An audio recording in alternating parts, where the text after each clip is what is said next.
નમસ્કાર વિદ્યાર્થી મિત્રો, આપ સર્વે વિદ્યાર્થી મિત્રોનું એવરીવન ભરતી યુટ્યુબ ચેનલમાં સ્વાગત છે। આજનો આપણો વિડીયો આરઆરબી એટલે કે રેલવેની અંદર ટેકનિકલ પોસ્ટ માટેની જે ભરતી બહાર પડી છે વર્ષ 2024 અને 25 માટે, જેની અંદર ટોટલ 9144 જગ્યાઓ માટે ભરતી બહાર પડેલી છે, તેની માહિતી હું આ વિડીયો અંદર આપીશ। જેમ કે આમાં શું ઉંમર મર્યાદા રહેશે,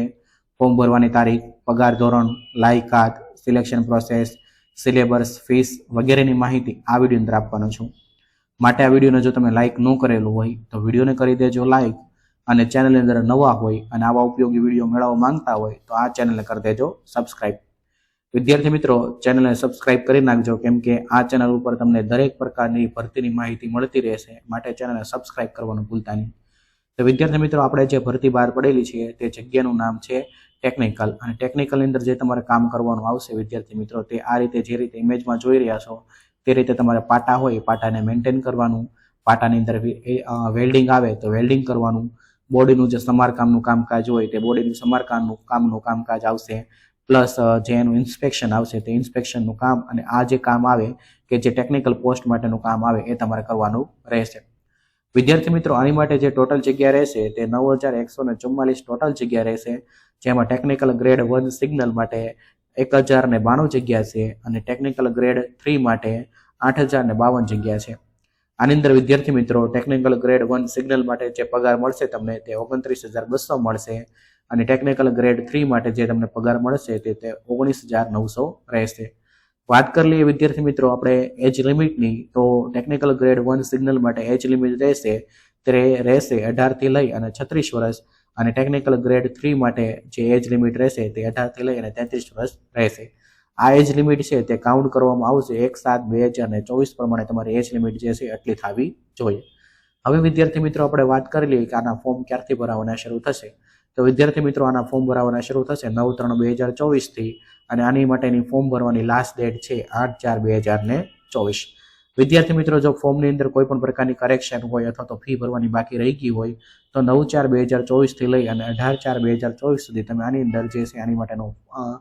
અકાઉન્ટમાં જઈ લોગિન કરી અને તમે ફોર્મની જે પેન્ડિંગ ફીસ હોય એ તમે ભરી શકો છો।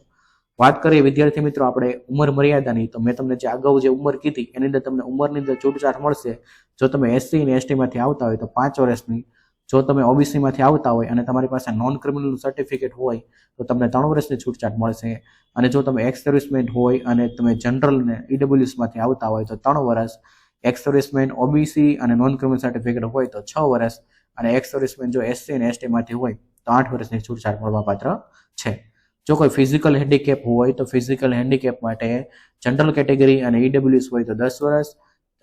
OBC અને નોન ક્રિમિનલ સર્ટિફિકેટ હોય તો 13 વર્ષ, અને SC અને ST હોય તો 15 વર્ષની છૂટછાટ મળવાપાત્ર છે। જો તમારા ઘરમાંથી કોઈ ગ્રુપ ડી ની અંદર નોકરી કરતા હોય અથવા તો ગ્રુપ સી ની અંદર નોકરી કરતા હોય તો તમે 40 વર્ષ સુધી આની માટેના ફોર્મ ભરી શકો છો। જો OBC માંથી હોય તો 43 વર્ષ, અને SC અને ST માંથી હોય તો 45 વર્ષ માટે આની માટેના ફોર્મ ભરી શકો છો। હવે વિદ્યાર્થી મિત્રો, વાત કરીએ ફીસની, તો વિદ્યાર્થી મિત્રો આની માટે જે ફીસ ભરવાની આવશે બધા કેન્ડિડેટ માટે તે 500 રૂપિયા ફીસ રહેશે, અને જ્યારે તમે એક્ઝામ પાસ કરી લેશો એટલે કે એક્ઝામ તમે આપી દેશો, એક્ઝામ તમે દેવા જશો તો તમને 400 રૂપિયા જે છે આમાંથી રિફંડ મળશે, એટલે તમારી ફીસ આમ જોવો તો 100 રૂપિયા થયા, પણ જો તમે એક્ઝામ આપશો તો જ તમને 400 રૂપિયા રિફંડ મળવા પાત્ર છે। હવે આ જે ફીસ છે ને અંદર SC ST, એક્સ સર્વિસમેન અને ફિમેલ કેટેગરી, ફિમેલ બહેનો અને જે ટ્રાન્સજેન્ડર છે એ લોકોને જે છે એ ફીસ ફક્ત 250 રૂપિયા ભરવાની આવશે, અને 250 રૂપિયા ભર્યા બાદ જો તમે એક્ઝામ દઈ આવશો તો આ ફીસ છે એ તમને તમારા અકાઉન્ટની અંદર જે છે રિફંડ કરી દેવામાં આવશે। વાત કરી લઈએ વિદ્યાર્થી મિત્રો લાયકાતની, તો આપણી જે પહેલી પોસ્ટ છે ને ટેકનિકલ ગ્રેડ 1 સિગ્નલ, બરાબર, તેની માટેની જે લાયકાત રહેશે તે રહેશે બેચલર્સ ઓફ સાયન્સ, એટલે કે તમારી સાયન્સ તમે કરેલું હોવું જોઈએ, બરાબર, BSc કરેલું હોવું જોઈએ, એટલે તમારી વિષય છે ને તે ફિઝિક્સ અથવા તો ઇલેક્ટ્રોનિક અથવા તો કમ્પ્યુટર સાયન્સ અથવા તો ઇન્ફોર્મેશન ટેકનોલોજી તમારો હોવો જોઈએ।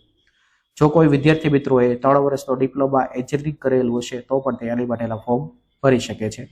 વિદ્યાર્થી મિત્રો, હવે આપણે વાત કરીએ કે આપણી જે બીજી પોસ્ટ હતી ટેકનિકલ ગ્રેડ 2, અને તેની અંદર જે ટ્રેડ આવે છે બ્લેક સ્મિથ, તેની માટે વિદ્યાર્થીએ જે પાસ જોશે તે ધોરણ 10 પાસ પ્લસ ITI, એટલે ITI નો જે ટ્રેડ આવે છે, જે હીટ ટ્રીટ આવે છે, ફોરગલ આવે છે, અથવા તો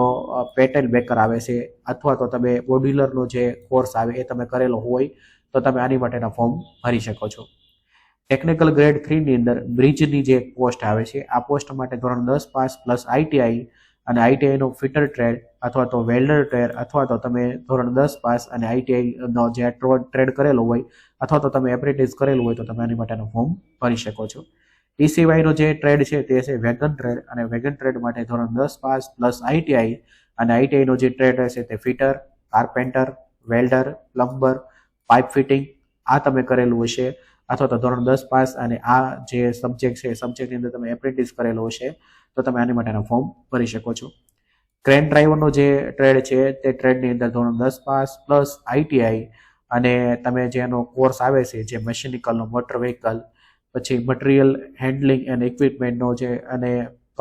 ક્રેન ઓપરેટરનો જે કોર્સ કરેલો હશે તો તમે આની માટેનો ફોર્મ ભરી શકો છો અથવા તો ધોરણ 10 પાસ અને તમે એપ્રેન્ટિસ કરેલી હશે તો તમે આની માટેનો ફોર્મ ભરી શકો છો. એની પછીનો જે ટ્રેડ છે તે 6ઠા નંબરની પોસ્ટ છે ડીઝલ ઇલેક્ટ્રિકલ અને ડીઝલ ઇલેક્ટ્રિક માટે ધોરણ 10 પાસ પ્લસ આઈટીઆઈ અને આઈટીઆઈ ની અંદર તમે ઇલેક્ટ્રિકનો અથવા તો મેકેનિકલ એન્ડ ઓટો ઇલેક્ટ્રિકલ અથવા તો તમે વાયરમેન અથવા તો ઇલેક્ટ્રોનિક મેકેનિકલ અને મેકેનિકલ પાવર ઇલેક્ટ્રિક માટેનો જો તમે કોર્સ કરેલો હશે અથવા તો એપ્રેન્ટિસ હશે તો તમે આની માટેના ફોર્મ ભરી શકો છો. 7મા નંબરની જે પોસ્ટ છે ડીઝલ મિકેનિકલ અને ડીઝલ મિકેનિકલ માટે ધોરણ 10 પાસ પ્લસ આઈટીઆઈ અને આઈટીઆઈ ની અંદર જો તમે ફિટર ટ્રેડ હોય, મેકેનિકલ ડીઝલ હોય, મેકેનિકલ રિપેરિંગનો કોર્સ કરેલો હોય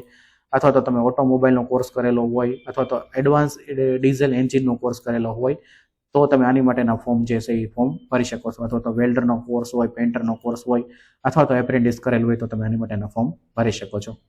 વાત કરીએ વિદ્યાર્થી મિત્રો આપણે 8મા નંબરની પોસ્ટના તો 8મા નંબરની જે પોસ્ટ છે તે ઇલેક્ટ્રિકલની છે અને ઇલેક્ટ્રિકલ પોસ્ટ માટે ધોરણ 10 પાસ પ્લસ આઈટીઆઈ અને આઈટીઆઈનો જે ઇલેક્ટ્રિશિયનનો કોર્સ આવે, વાયરમેનનો કોર્સ આવે, મશીનિકલનો જે કોર્સ આવે છે જે કેબલ અને જોઈન્ટિંગનો કોર્સ આવે છે અથવા તો ઇલેક્ટ્રોનિક મશીનિકલ અને કરેલું હોય અથવા તો એપ્રેન્ટિસ કરેલું હોય તો તમે આની માટેના ફોર્મ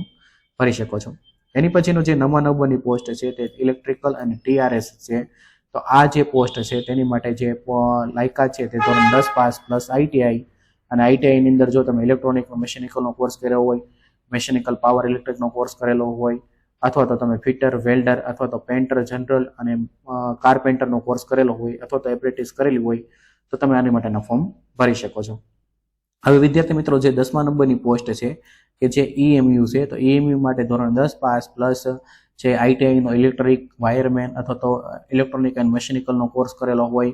અથવા તો તમે ફિટર, વેલ્ડર, પેન્ટર અથવા તો મેકેનિકલનો જો તમે કોર્સ કરેલો હોય અથવા તો તમે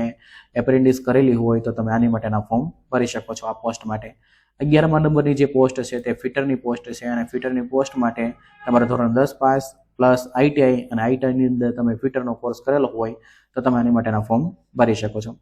વાત કરીએ વિદ્યાર્થી મિત્રો આપણે 12મા નંબરની પોસ્ટની તો 12મા નંબરની પોસ્ટ છે તે પરમનન્ટ વે છે અને પરમનન્ટ વે માટે ધોરણ 10 પાસ પ્લસ આઈટીઆઈ અને આઈટીઆઈ ની અંદર ફિટર, વેલ્ડર અથવા તો મેકેનિકલનો જો કોર્સ કરેલો હોય તો તમે આની માટેના ફોર્મ ભરી શકો છો.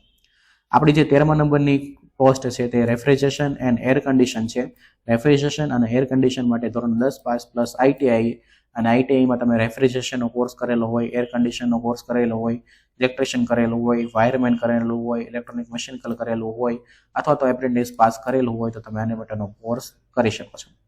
એની પછી 14મા નંબરની જે પોસ્ટ છે તે રિવાઇટરની છે. રિવાઇટર માટે ધોરણ 10 પાસ પ્લસ આઈટીઆઈ અને આઈટીઆઈ ની અંદર મેકેનિકલનો કોર્સ કરેલો હોય અથવા તો એપ્રેન્ટિસ કરેલું હોય તો તમે આની માટેના ફોર્મ ભરી શકો છો.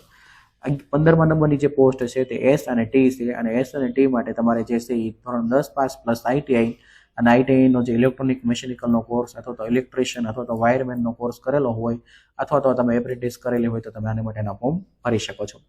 16મા નંબરની જે પોસ્ટ છે તે ટ્રેક મશીન છે અને ટ્રેક મશીન માટે ધોરણ 10 પાસ પ્લસ આઈટીઆઈ અને આઈટીઆઈ ની અંદર જે ઇલેક્ટ્રિશિયનનો કોર્સ હોય અથવા તો મેકેનિકલ મટીરિયલનો કોર્સ હોય, મિકેનિકલ ડીઝલ હોય, વેલ્ડર મેકેનિક હોય તો તમે આની માટેના ફોર્મ ભરી શકો છો. પ્લસ તમે જો એપ્રેન્ટિસ કરેલું હોય તો પણ ફોર્મ ભરી શકો છો. 17મા નંબરની જે ગ્રેડ 3 ની ટર્નર માટેની જે પોસ્ટ છે તેની અંદર ધોરણ 10 પાસ પ્લસ આઈટીઆઈ અને આઈટીઆઈનો ટર્નર ઓપરેટરનો કોર્સ અથવા તો એપ્રેન્ટિસ કરેલું હોય તો તમે આની માટેના ફોર્મ ભરી શકો છો. 18મા નંબરનો જે ટ્રેડ છે જેને કહેવામાં આવે વેલ્ડર અને વેલ્ડર માટે તમારે ધોરણ 10 પાસ પ્લસ આઈટીઆઈ અને આઈટીઆઈ તમારે જે ગેસ વેલ્ડિંગનો જે કોર્સ આવે છે, ગેસ કટરનો જે કોર્સ આવે છે, વેલ્ડરનો કોર્સ આવે છે તે કરેલો હોય અથવા તો તમે એપ્રેન્ટિસ કરેલું હોય તો તમે આની માટેના ફોર્મ ભરી શકો છો. વિદ્યાર્થી મિત્રો હવે વાત કરીએ પરીક્ષાની પ્રોસેસની, તો આની અંદર જે પરીક્ષા આવશે એ તમારે ફર્સ્ટ પરીક્ષા આવશે CBT એટલે કે કમ્પ્યુટર બેઝ ટેસ્ટ આવશે, સેકન્ડ તમારે ડોક્યુમેન્ટ વેરિફિકેશન આવશે અને થર્ડ તમારે જે છે એ મેડિકલ સ્ટાન્ડર્ડ આવશે. આમ તમારે 3 જે પ્રોસેસ છે એ 3 પ્રોસેસની અંદરથી તમારે જવાનું રહેશે. હવે વિદ્યાર્થી મિત્રો જે ગ્રેડ 1 સિગ્નલ માટેની જે પોસ્ટ છે તે પોસ્ટ માટેનું જે સિલેબસ છે તે સિલેબસ પ્રમાણે જનરલ અવેરનેસ આવશે તે 10 માર્કનું અને 10 ક્વેશ્ચન આવશે. જનરલ ઇન્ટેલિજન્સ અને રિઝનિંગ આવશે તે 15 માર્કનું અને 15 ક્વેશ્ચન આવશે. બેઝિક કમ્પ્યુટર એપ્લિકેશન એટલે કે જે કમ્પ્યુટરનું બેઝિક નોલેજ છે તે 20 માર્કનું અને 20 ક્વેશ્ચન એના રહેશે. મેથેમેટિકલ છે તે 20 માર્કનું અને 20 ક્વેશ્ચન રહેશે અને બેઝિક સાયન્સ એન્ડ એન્જિનિયરિંગ જે 35 માર્કનું અને 35 ક્વેશ્ચન રહેશે. આમ જે છે તમારે 100 ક્વેશ્ચન અને 100 માર્ક જે છે તમને એ દરેક પ્રશ્નના મળશે.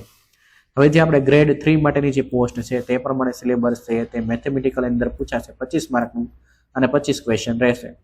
જનરલ ઇન્ટેલિજન્સ અને રિઝનિંગ છે તે 25 માર્કનું પૂછાશે અને 25 ક્વેશ્ચન રહેશે. જનરલ સાયન્સ છે તે 40 માર્કનું પૂછાશે અને 40 ક્વેશ્ચન રહેશે અને જનરલ અવેરનેસ છે તે 10 માર્કનું પૂછાશે અને 10 માર્ક રહેશે. અને આની માટેના જે ટોટલ ક્વેશ્ચન છે તે 100 રહેશે અને દરેક ક્વેશ્ચનનો જે માર્ક રહેશે તે 1 રહેશે એટલે 100 માર્કનું પેપર રહેશે. અને આ બધા માટે તમને જે સમય મળશે બરાબર તે તમને 90 મિનિટનો મળશે અને જો કોઈ ફિઝિકલ હેન્ડીકેપ હોય તો તેને એક્સ્ટ્રા 30 મિનિટ જે છે આની અંદર મળવાપાત્ર છે. હવે વિદ્યાર્થી મિત્રો વાત કરીએ ડોક્યુમેન્ટની કે ફોર્મ ભરવા માટે તમારે જે ડોક્યુમેન્ટ જોશે તે તમારે ધોરણ 10ની માર્કશીટ જોઈશે, ધોરણ 10ની માર્કશીટ પ્લસ ITIની માર્કશીટ અને જે મેં તમને પહેલી પોસ્ટ કીધી ને તેની માટે ગ્રેજ્યુએશનની તમારે માર્કશીટ જોઈશે પ્લસ તમારે ગ્રેજ્યુએશન માર્કશીટ જોઈશે,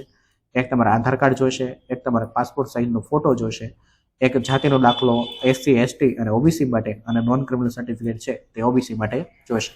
છતાં પણ જો વિદ્યાર્થી મિત્રો તમને કંઈ પણ ડાઉટ આવે આ ભરતી બાબતે, કોઈ પણ તમને મનની અંદર કંઈ પણ ક્વેશ્ચન હોય, કંઈ પણ તમને ન સમજાતું હોય તો હું તમને અહીં મારો WhatsApp નંબર આપું છું. મારો WhatsApp નંબર જે છે એ WhatsApp નંબર ઉપર મને જે છે એ તમે મેસેજ કરી દેજો. તમારો WhatsApp નંબર છે 934141 આ નંબર પર મને મેસેજ કરજો જો તમને કાંઈ પણ ડાઉટ હોય તો. આઈ હોપ તમને બધા વિદ્યાર્થી મિત્રોને બધી માહિતી મળી ગઈ છે. જો કાંઈ પણ ડાઉટ હોય તો મને WhatsApp મેસેજ કરજો અથવા તો આપણે YouTube ચેનલ પર કમેન્ટ કરજો. જો વિડીયો ગમ્યો હોય, વિડીયોની અંદર તમને કાંઈ નોલેજ લાગ્યું હોય તો વિડીયોને લાઇક કરજો અને ચેનલને સબસ્ક્રાઇબ કરવાનું ભૂલતા નહીં. Thank you very much. જય હિન્દ, જય ભારત, વંદે માતરમ.